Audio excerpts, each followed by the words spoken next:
Recentemente, um episódio ocorrido numa escola de Ponte della Priula, na província de Treviso, na região do Vêneto, provocou uma onda de indignação em toda a Itália. Trata-se de uma visita organizada por professoras de uma instituição católica a uma mesquita local com crianças de 3 a 5 anos de idade. O objetivo declarado da visita era de promover o diálogo interreligioso e a compreensão entre culturas diferentes. No entanto, o que se seguiu ultrapassou para muitos o limite do razoável. É importante que você assista esse vídeo até o final, porque lá no final do vídeo eu vou disponibilizar a entrevista com o governador do Vêneto, Luca Zaia, em português sobre o que ele achou do ocorrido. Antes, curta o vídeo, se inscreva no canal e não esqueça de ativar o sininho das notificações. Se você deseja apoiar o canal Lenguamare, é possível tornar-se membro com conteúdo exclusivo, é claro. Avete sentito che cosa è successo in Veneto? Quei bambini di un asilo parrocchiale portati in visita a una moschea e fatti inginocchiare e pregare verso la Mecca. Siamo all'assurdo. Immaginate se dei bambini musulmani dell'asilo fossero stati portati in una chiesa, fatti inginocchiare col segno della croce e citare il Padre Nostro. Che cosa sarebbe successo? Il finimondo? Si sarebbe ridato allo scandalo del razzismo, dell'indottrinamento? Noi dobbiamo ribellarci, dobbiamo difendere i nostri figli. Perché difendere i nostri figli significa difendere la nostra cultura, significa difendere la nostra identità. I bambini non possono essere strumentalizzati per degli esperimenti ideologici di qualche professore che per stare dietro alla ideologia del politicamente corretto spalanca le porte all'islamizzazione selvaggia. Spero che vengano presi dei provvedimenti nei confronti di quei maestri che si sono permessi di fare una cosa così grave a danno di bambini indifesi. Durante a visita, as crianças foram orientadas a ajoelhar-se voltadas para a Meca, imitando os gestos típicos da oração islâmica. E as imagens captadas nesse exato momento rapidamente circularam nas redes sociais e, claro, chegaram aos meios de comunicação nacionais. A reação foi imediata: indignação, perplexidade e a acusação de doutrinação ideológica. Para alguns, tratou-se de uma simples atividade educativa. Para outros, de um ato extremamente desrespeitoso para com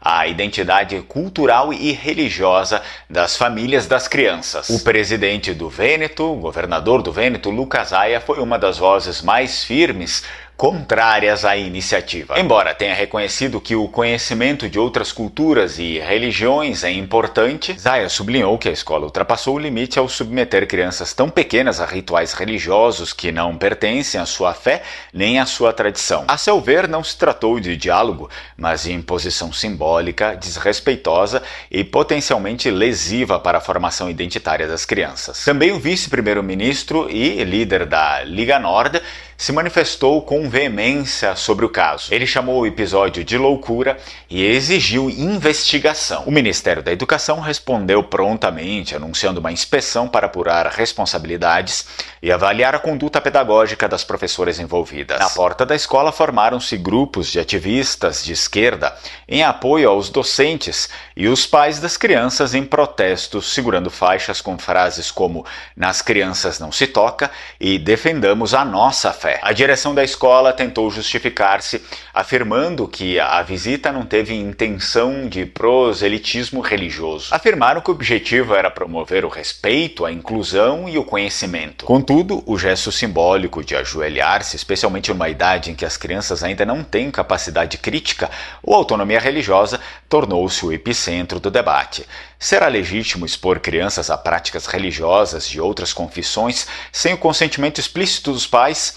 E mais, será isso pedagogicamente justificável? Esse caso levanta questões fundamentais sobre o papel da escola na formação identitária, cultural e religiosa das crianças. É necessário sim que hajam limites, os quais não possam ser ultrapassados, sobretudo quando se tratam de crianças pequenas e de instituições que se definem, se determinam com uma determinada fé, como o caso dessa escola que se dizia até então católica. Trata-se de reconhecer que há uma diferença enorme entre ensinar e expor. Uma coisa é falar sobre o que se trata uma religião alheia, explicar os seus pilares, mostrar uma mesquita. Outra coisa é envolver as crianças em gestos litúrgicos, em cerimônias que carregam profundo simbolismo e que para suas famílias é sim uma afronta grave à fé que professam. Num tempo como nos dias de hoje, em que a fé religiosa está em constante disputa, episódios como este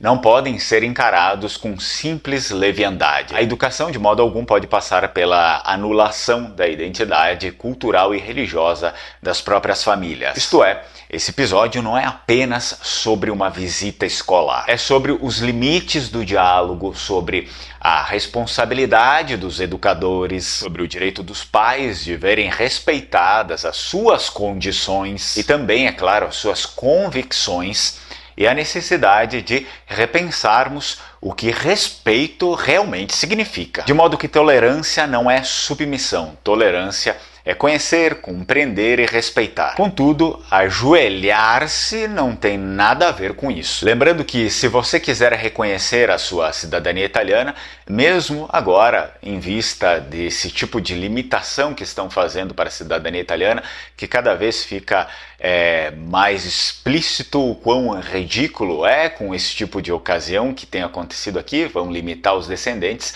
para fazer com que esse tipo de situação cada vez mais ocorra no país, mas tudo bem, algum dia eles vão se arrepender disso, mas é necessário que você tenha uma conversa com um profissional para ver as possibilidades de recorrer, afinal a lei, aquela outra lei, já existia e lei não retroage. Então é necessário que você converse pelo menos com os profissionais. Eu indico aqui a Alma Cidadania, entre em contato com eles, vê quais são as suas reais possibilidades de reconhecer a sua cidadania. Não esquece de mencionar que você chegou até eles através do Lengoamare, para que você tenha o desconto no seu processo. Em entrevista para o Il Giornale, o governador do Vêneto, Luca Zaia, expressou profunda indignação para com o caso. Claro que é importante divulgar aqui agora a entrevista do Luca Zaia em português para que todos no Brasil, para que todos os descendentes entendam. Senhor presidente, isso lhe pareceu uma boa ideia? Veja bem, parto de um fato. Apenas 16% da população mundial se declara ateia.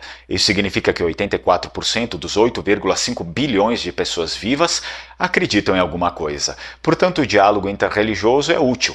Ele ajuda a construir uma rede de paz, respeito e compreensão mútua. Afinal, a Igreja Católica luta pelo diálogo há muitos anos. Muito verdade, enquanto em outras religiões, às vezes o diálogo e a abertura são um problema.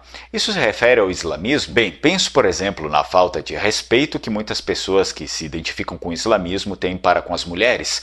Muitos incidentes também ocorreram em nossa comunidade. Mas você é a favor do diálogo e do entendimento mútuo? Certo. E quando éramos crianças estudávamos a história das religiões, e elas nos contavam sobre o monoteísmo, sobre o politeísmo, sobre o islamismo, sobre o judaísmo. As grandes religiões monoteístas têm origens comuns. Então é aceitável visitar uma mesquita? Uma visita à mesquita é aceitável, mas pelas imagens que vi, parece-me que os fizeram ajoelhar-se no chão, virados para a Meca, recitar uma oração, ouvir os discursos do imã. O limite foi ultrapassado? Sim. Em 3 aspectos. Primeiro, a fé religiosa de todos deve ser respeitada.